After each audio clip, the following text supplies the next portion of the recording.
Dear Ecology Summit guests, climate change, biodiversity loss, and the degradation of ecosystems are inseparable from the ways we live and the values we uphold. For this reason, faith communities have a vital role to play in shaping attitudes, inspiring responsibility, and supporting all of us on the journey towards more sustainable ways of life. We share one humanity and one global ecosystem, and we all are stakeholders in the future. It's my honor and privilege to welcome you to the FELM Center, established 70 years ago in 1955 by Aili Havas, who you can see over there. The center is run by the Finnish Evangelical Lutheran Mission, founded in 1859 and present in Jerusalem since 1920. It's a faith-based organization working for the public good, and we are guided by three core values: faith, hope, and love. Today, our mission focuses on peace education, diaconia, and psychosocial support, and peace theology. This center is a meeting place, a platform for dialogue, where we all are respected. Our purpose is to empower each other to build knowledge and skills together, and to remain rooted in our communities. Our approach to energy and climate issues is grounded in gratitude, respect, and moderation, values drawn from our Christian tradition and from reverence for God's creation.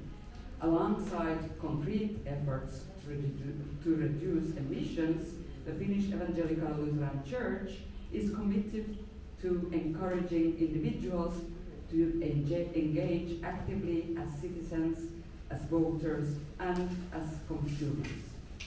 At a time when many feel deep concern and anxiety about the future, the Church seeks to offer hope. Caring for creation is not optional. It is an intrinsic to our mission and identity. We are called to cultivate and safeguard the sacred world entrusted to us. The environment ignores borders. The Arava Institute's latest report reminds us that the environmental and humanitarian crises are inseparable. In the context of the ongoing Israel-Hamas war, Gaza faces an unprecedented humanitarian and environmental catastrophe, marked by widespread destruction, mass displacement, and severe strain on algae fragile ecosystems. When politics reach an impasse, cooperation built on shared values and shared resources can create new space for dialogue and sustainable solutions. Salam and shalom. A true and just peace emerges when diverse voices unite around a common purpose. Without love, there is no hope. Without justice, there is no peace. At times like these, gatherings such as this matter deeply. They give us the opportunity to listen, to learn, and to strengthen each other as Jews, Christians, and Muslims, people of all faiths and no faith. We gather here today in Jerusalem, not in denial of suffering, but in defiance of despair. We choose to speak of sustainable peace, to act with compassion, and to resist the voices that nurture hatred and violence. Faith communities remind the world that climate change, biodiversity loss, and ecosystem degradation stem from human choices, lifestyles, and values. As stewards of one global ecosystem, faith leaders have an essential role in guiding our societies towards more sustainable, life-giving ways of living. And I wish you all a very inspirational day. And without further comments, I will hand over the microphone to co-organizer Rabbi Interfaith Center for Sustainable Development. You're welcome.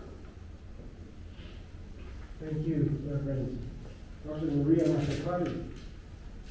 She, in addition to being the director of the FELM Center Jerusalem, is also the Secretary General of Religions for Peace Europe and is a board member of the Interfaith Center for Sustainable Development. I want to just share with you, my hope was to actually begin with a little bit of music. Praise God, this is the 20th conference that the Interfaith Center for Sustainable Development has co-organized in Jerusalem and elsewhere in the world. And in a past conference, we had the Interfaith Youth Choir of Jerusalem perform, at least part of them. But for various reasons, it didn't happen this time. So I actually wanted to start with just a few minutes of one of their songs to play it for you. So.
Thank you for coming. The Jewish mystical text, the Zohar, teaches that music opens up the soul. So open your hearts, turn off your phones. We have gathered to promote the simple idea that God wants us to care for God's creation. In our times, it's a bit of a radical idea, but at its core, it's a simple idea. And after 2 years of bitter and tragic war, we have come to affirm a different vision of what is possible in this land. This event isn't about normalization, it's about the actualization of a vision for shared society, sustainability, coexistence, and peace in this city and Holy Land. And the people here, most of whom live in this holy city of Jerusalem, know that this is a spiritual center of the world.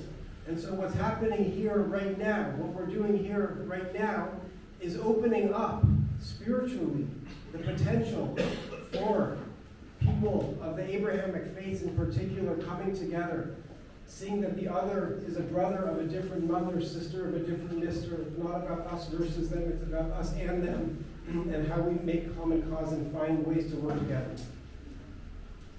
The faith community is a sleeping giant in regards to ecological action.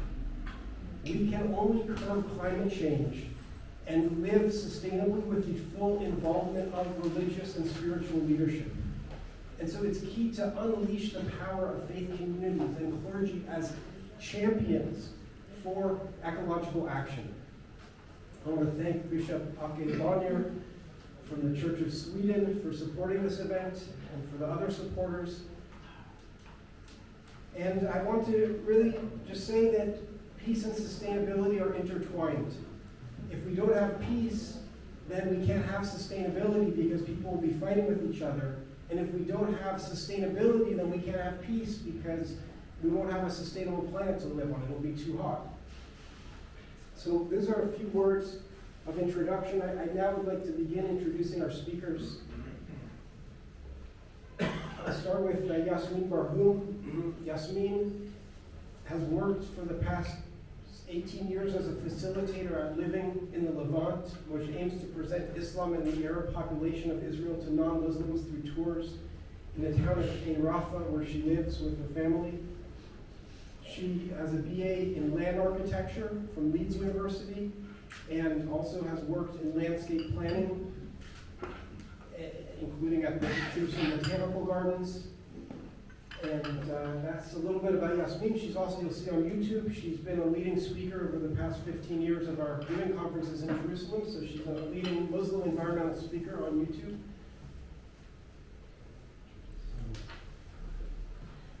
And I'm happy to introduce to you also Pastor Fursan Zumot, who is pastor in the Evangelical Lutheran Church of Jordan and the Holy Land and based in Beit Jaffa.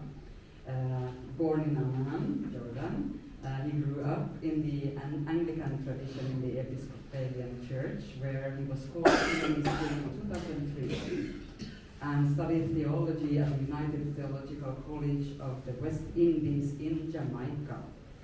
And he was ordained Anglican in the Anglican Church in November 2009 and joined the Evangelical Lutheran Church in Jordan and the Holy Land, and appointed pastor of the church in the Redeemer Church here in Jerusalem in 2014. Fursan also serves the church ecclesiastical court and Court of Appeals in the capacity of a judge. Fursan, welcome. I'm the head of the court. Oh, he's actually the head of the court now, so the information was refreshed here. And finally, but not least, not last, we have actually a person who probably don't need much introduction. Rabbi David Rosen, former chief rabbi of Ireland, is a past chairman of the International Jewish Committee for Interreligious Consultations. He also serves as the advisor of the Interreligious Affairs of the Chief Rabbinate of Israel and is a member of the Chief Rabbinate's Delegation for Interreligious Dialogue. In 2005, Pope Benedict XVI made Rabbi Rosen a Knight of the Order of Saint Gregory the Great for his contribution to promoting Catholic-Jewish reconciliation.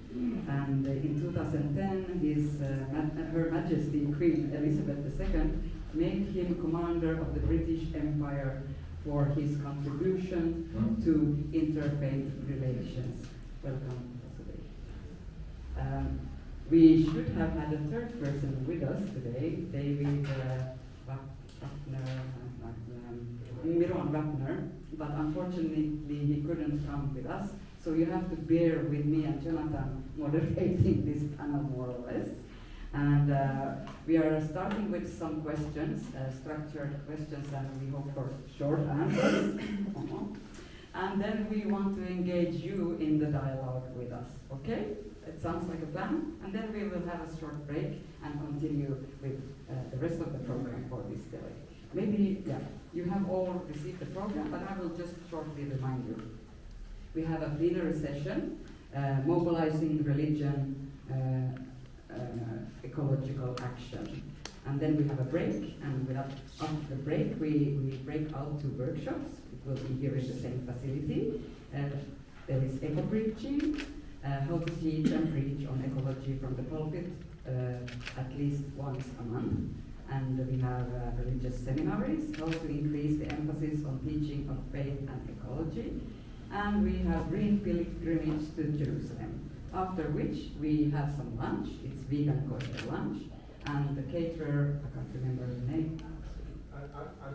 Yeah, I would promote her, of course. And then after that we have a closing session and following with an optional faith-based ecological walk in Jerusalem with Rabbi Yonatan. Okay, sounds like a plan? Good. So, we have two mics, right?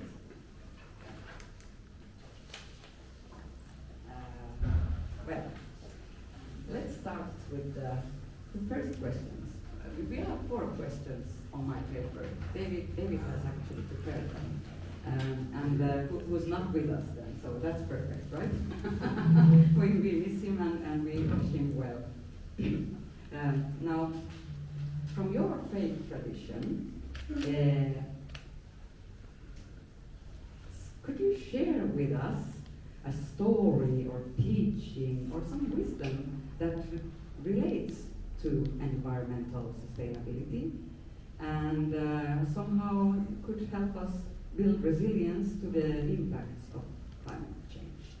Now, in many parts of the world, these changes that we experience take almost biblical proportions, I would say. So, what is an example that you usually refer to when speaking about, sustainability in your tradition? Which are the biblical references or the Quranic, the faith traditions references? Maybe should I start with the rabbi? I'm not sure why the word biblical is used to mean intense, strong, powerful, especially when you think that the revelation to Elijah was that God is not to be found in the bombastic, but in the still small voice. But somehow in the English language, the word biblical means something gigantic. It's quite actually a little bit perplexing. But anyway, thank you very much for this question. I would have referred to the midrash that appears outside on this beautiful poster. But you've asked me specifically to give a biblical, which is fine with me. You can do midrash, it's tradition also. Well, I'll refer people, if they want to look at this wonderful midrash, they should go outside and see it. It's written on terms of the different religious teachings with regards to the environment. Obviously, the most important biblical teaching is the first injunction given to the first humans, which was Le'ovda u'Shomra, to till and preserve the Garden of Eden, and therefore to develop. Le'ovda actually means to work, but in this sense, in the context, is obviously to develop. And in fact, also the word avodah is understood within the Jewish tradition as not just material work, but also in terms of spiritual service. Hashem, exactly. So, but nevertheless, Le'odal Shomra, the words together, to work and preserve, mean precisely sustainable development. So the Bible actually is the first mandate for sustainable development. However, I would actually refer to another text, because I think we have the ecological crisis has enabled us to see certain texts in a way that we might not have seen them before. And the one that strikes me most powerfully is the second paragraph of the Shema. The Shema are 3 paragraphs taken from 2 from Deuteronomy, among the Numbers. It is the central text of Jewish devotion. And because the first 2 paragraphs talk about the need to recite these words when you lie down and when you rise up, these are recited by Jews every morning and evening. In fact, in practice, it means twice in the morning and twice in the evening. The second paragraph of the Shema comes from Deuteronomy chapter 11. So the first paragraph everyone knows quite well. It starts off, "Hear, O Israel, the Lord our God, the Lord is one."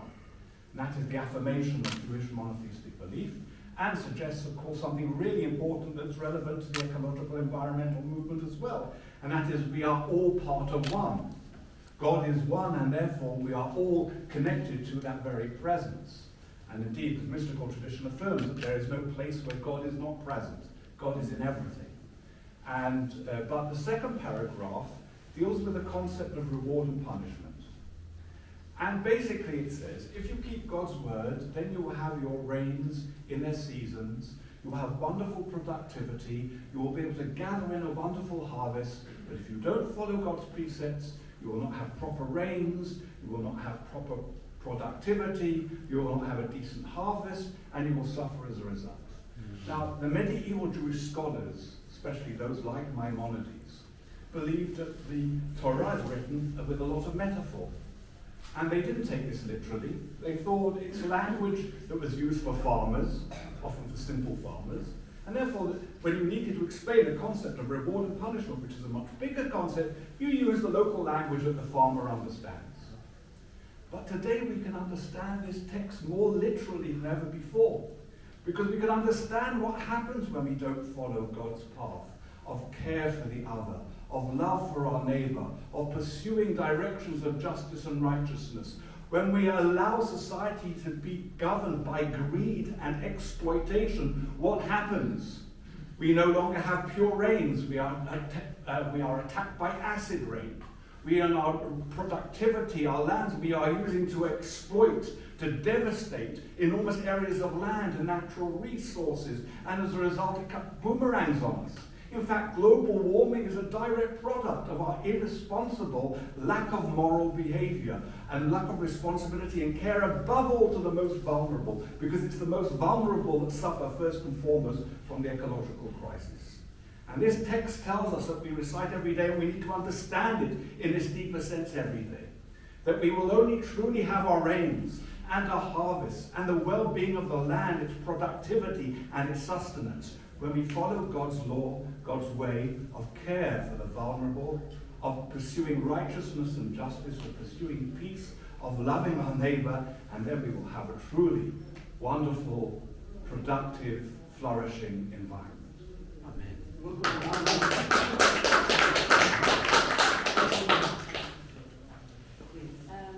Hello everybody. Before I start, I just want to make clear that I'm not a community leader. I started out as an environmentalist, and then I accepted Islam when I was 28. I've been a Muslim for nearly half of my life now, and most of that time I've been living here in the Holy Land. So I just wanted to make it clear that I'm not a Islamic community leader, but I can give you some insights to where I draw strength and also warnings within the religion of Islam to draw attention to what's happening in the world. There are lots of words that we throw around quite easily these days, like sustainability and biodiversity and harmony and balance. I've been teaching about the global climate crisis in schools for many years, and these words keep being repeated, and on their own they don't really have much value. What I've started to understand over the years is that we need significant change in our attitude to how we live our lives.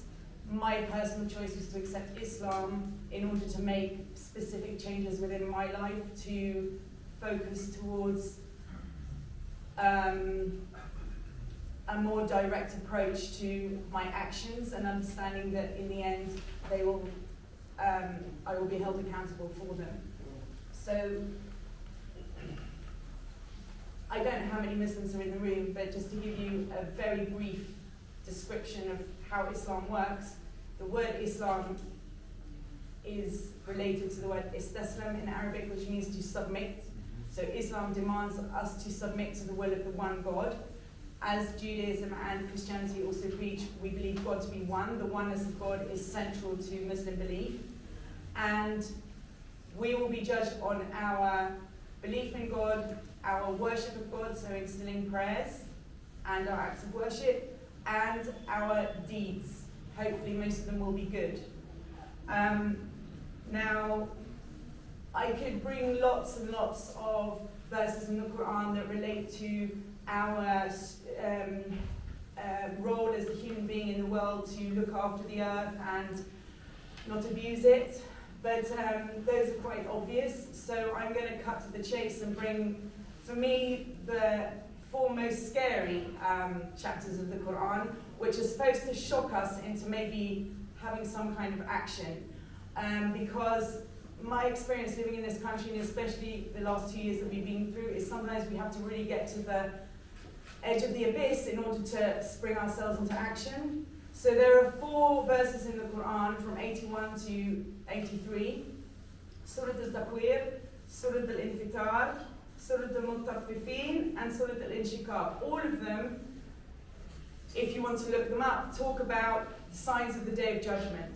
The Day of Judgment for Muslims is the ultimate time where all of us are going to be held accountable for what we did, where we run out of time.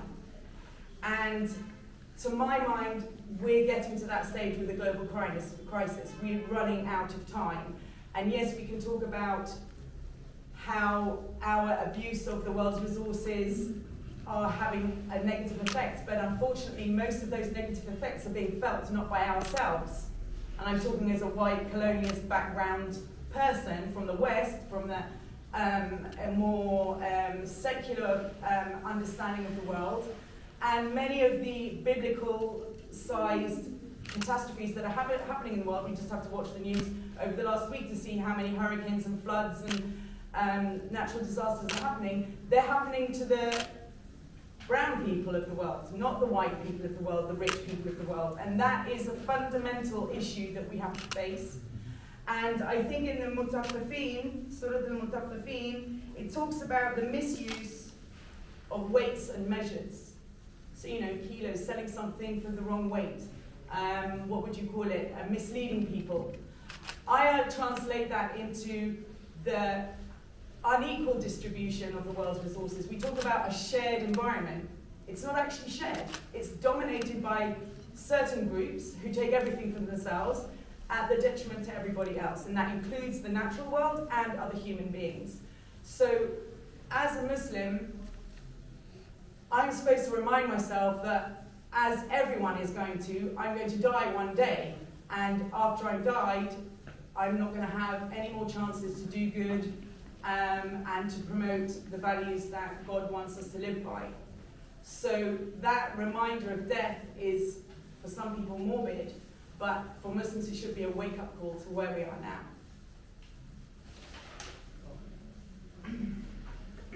Thank you.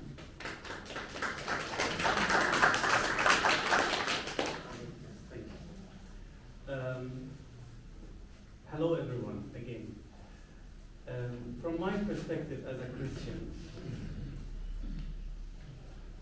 when we talk about ecology and when we talk about the environment, I think we need to look at the background of people who are living in the place where we are, wherever they are. So the background of the person will dominate in a way or another how they relate to the environment. For instance, people in Europe, people in the United States, I would not say that they are all living according to the ecological caring, but I would say that there is an ecological education that is taught to them in a way or another.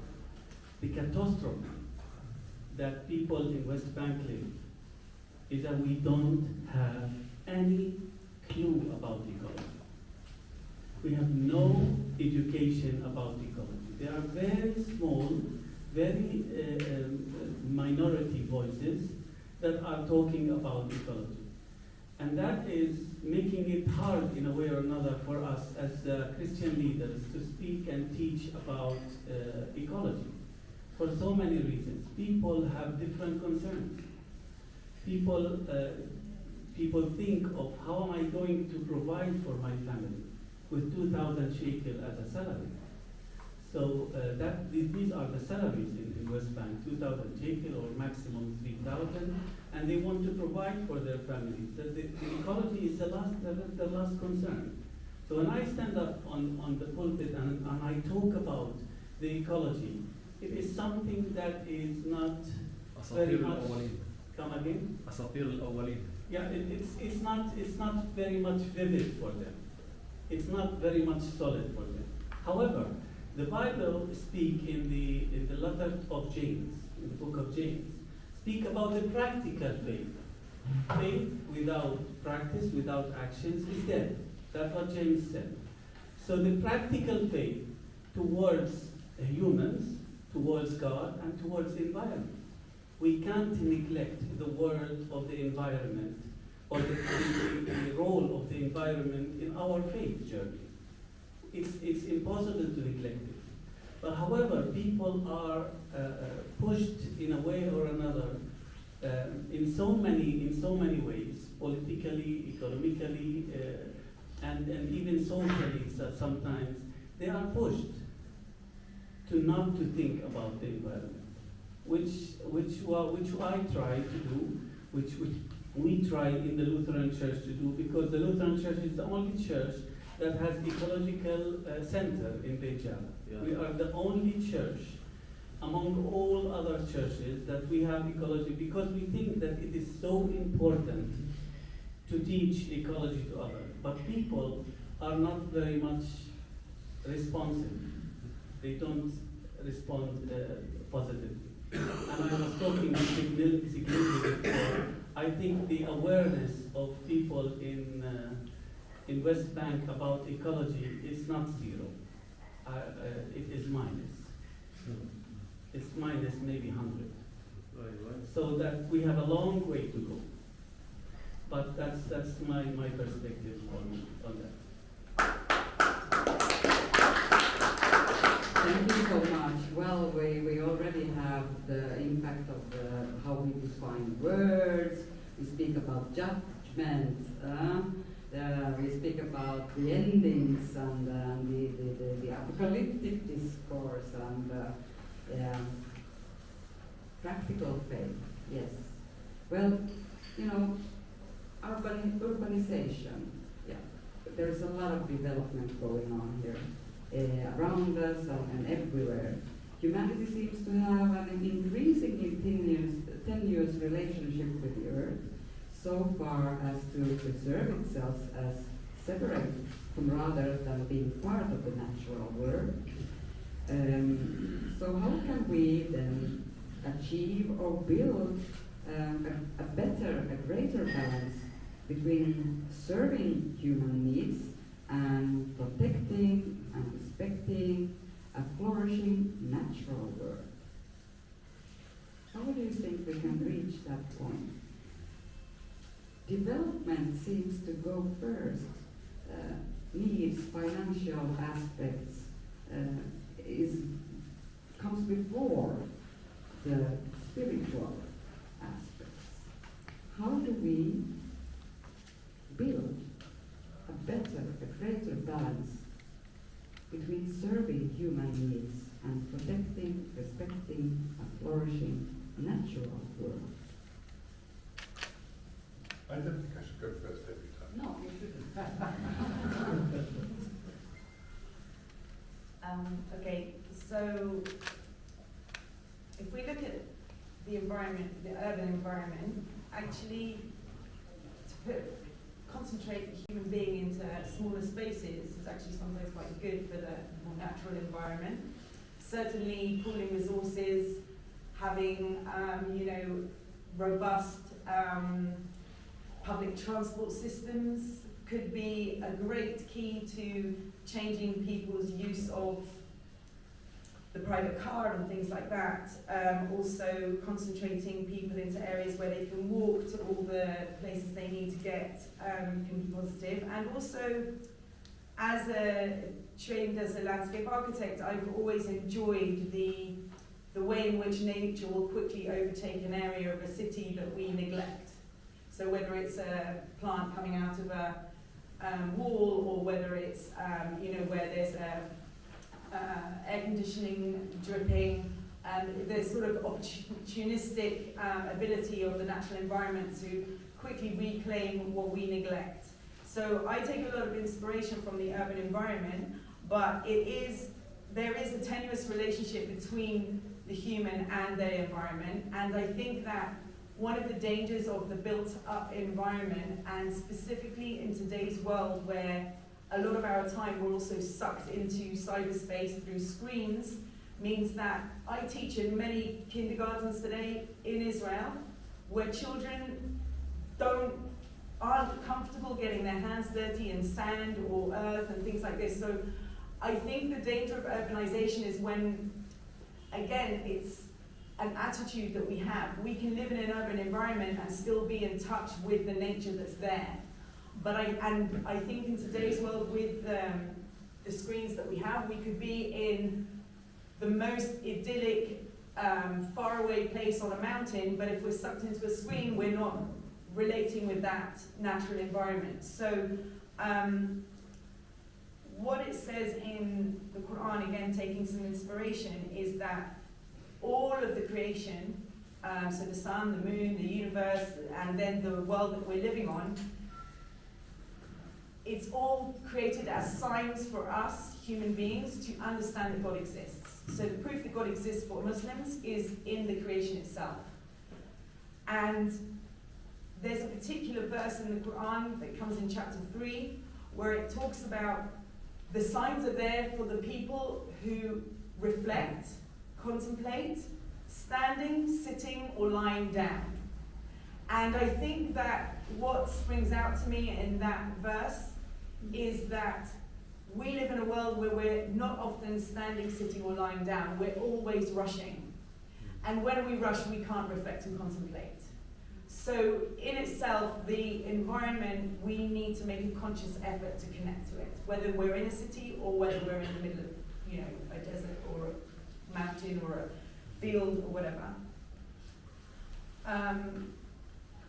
Two more things that I think also within the more urban setting that come across in Islam are God does not like the wasters, people who waste. So the consumerist attitude that we have, which is more exacerbated maybe in cities where we have so much that we can buy all the time.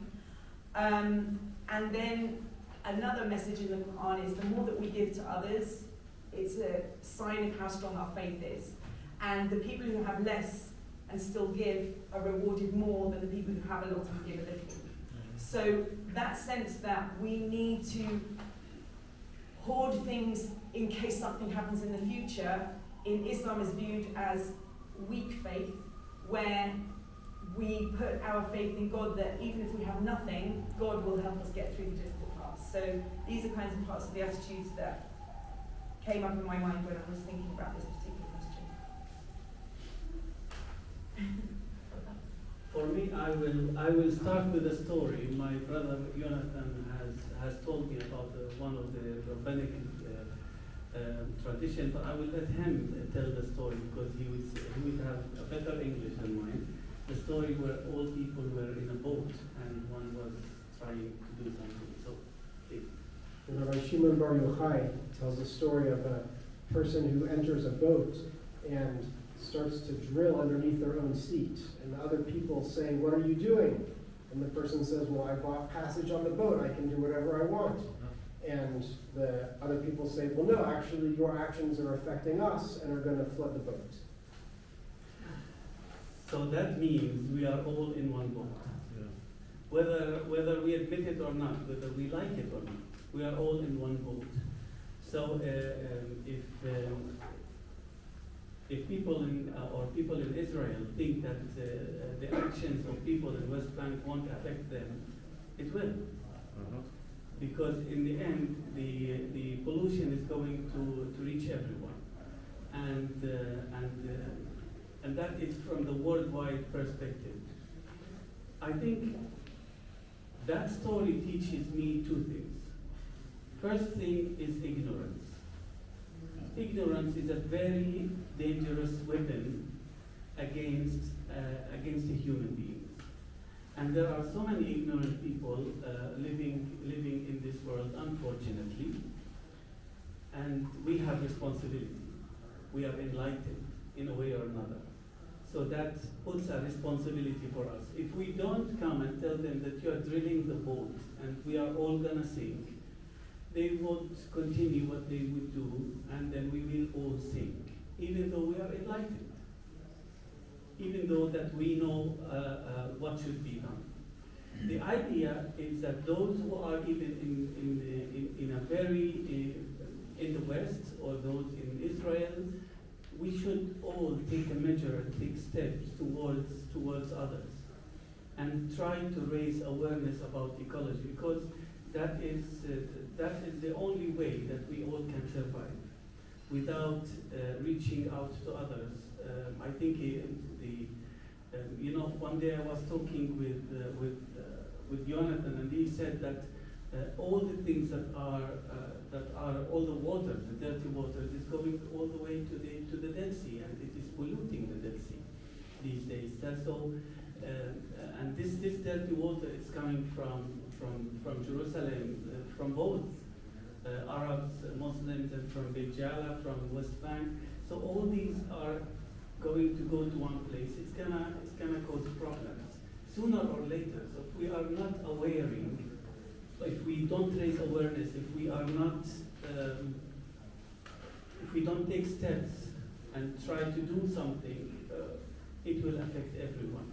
So that is the idea of one ship. We are all in one boat, even though we have different understanding, different background, different religions, and even different political identity, or even political parties.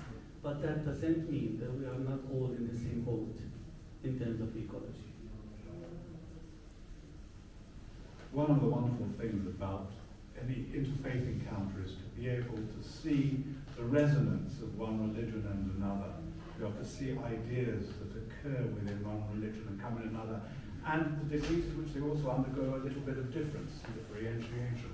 Because, of course, the idea that is referred to, that Rabbi Yonatan quoted from the Talmud, is to be found within the hadiths of Islam with regards to the same idea of us all being in the boat. But there it's a ship on two different levels, and the people below are digging the hole. So there's an interesting difference there. But the message, of course, is precisely the same. Just as, of course, for Judaism, the fundamental issue of not wasting is one of the essential precepts of the Torah, and that to waste is considered an impiety, an act of rejection of God's goodness and provision. But with regards to the essential question, I would say, there are plenty of things to criticize in Israel. And we're going through a very bad time politically in so many different ways. There's a lot to be able to see the goodness and achievement in as well. One of the most interesting things is precisely how Israeli culture has developed a sense of attachment to the natural world. There is a little bit of a danger in that. It can be so exclusively focused on a particular geography, but nevertheless, there is very much a culture of appreciation of the natural environment that has been developed in Israeli society and in schools. So that the whole question of Yata Aretz, knowing the land, has generated an approach in which people go out.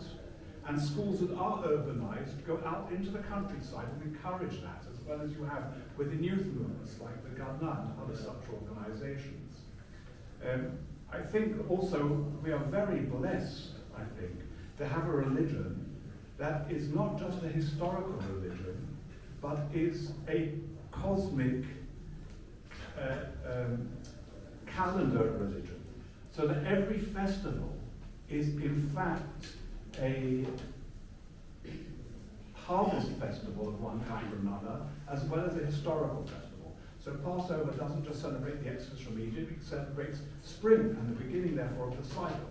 And the Shavuot is not just celebrating revelation of Mount Sinai, but the first fruits. And Sukkot is not just celebrating the memory of our wandering in the wilderness where we came out of Egypt on our way to the promised land, but also the ingathering of the harvest. That's where people have to manage in terms of their own particular needs. But today, if you can have a healthy, sustainable diet that's plant-based, you should not be eating meat and animal products. Nothing causes more devastation to our world than to the natural resources, water, land, and everything, than the Western diet and the consumption of animal products. Not only in terms of pollution, not only in terms of methane gas, but in terms of the destruction of natural resources. So anybody who is not aware of that, I suggest you go and look things up and get better information and adjust your diet. Not everybody can give up all animal products, not everybody can become vegan overnight, but at least reduce your meat consumption. Reduce it as drastically as you can. Less dependence on animal products. Try to make your diet as much plant-based as it can. You'll be contributing both to your immediate environment, but above all, you will be contributing most significantly to the global struggle against environmental degradation and global warming. Thank you so much. I have one more question here. Just a minute. Please present. Yeah, so hello, my name is Sieglinde and I work for the Lutheran World Federation. And we have a beautiful piece of land on the Mount of Olives, and we are also trying to make it accessible for in East Jerusalem for youth to learn about the land. So, but my question for you is like increasingly, like in the humanitarian and development world, the issue of mental health and psychosocial support appears, especially for youth. And I was wondering about your experience or your thinking about actually the impact of nature on mental health. Because this is something that we are trying to support. And I personally, that is my personal experience, that if I walk through a forest, I calm down, I enjoy, it really relaxes me. And especially when you look at urban, I mean, you were mentioning that already urban spaces, and especially here, they lack kind of like, you know, places where youth can just enjoy themselves. And if you look at East Jerusalem in particular, it's mainly the churches that still own the green pieces of land, because Palestinian neighborhood have to build on each other because they don't have the space. So yeah, I was wondering what you have to say about that connection between nature and mental health for people. Thank you. Who wants to start? I can.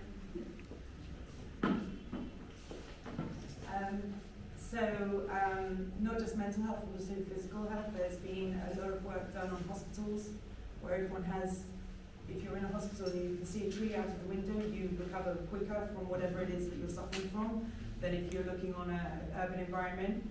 I think also during COVID, many people returned to nature because we were so limited on what we could do socially, and that affected people's mental health extremely. I particularly found that in England, although I was here during Corona.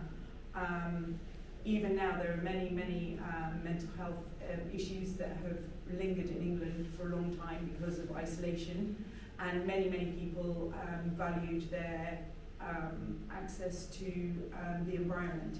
And from an Islamic perspective, again, I'll refer to what I said before, where all of the creation is signs for us human beings that God exists. So there should be a spiritual connection to the natural world. And in Islam, many mental health issues are addressed through strengthening your spiritual connection to God.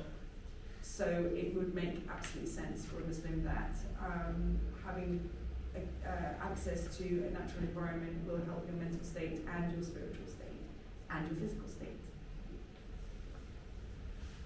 Okay, so I echo both what you said as a question you were actually making, especially those from the Judeo-Christian tradition for whom our liturgy is so saturated with the book of Psalms. And the Psalms, if there's one theme that is recurrent in the Psalms, it's that we are all connected in nature, and that nature testifies to the divine presence, and that there is a direct correlation between the natural world and the moral, spiritual world that is part and parcel of our being.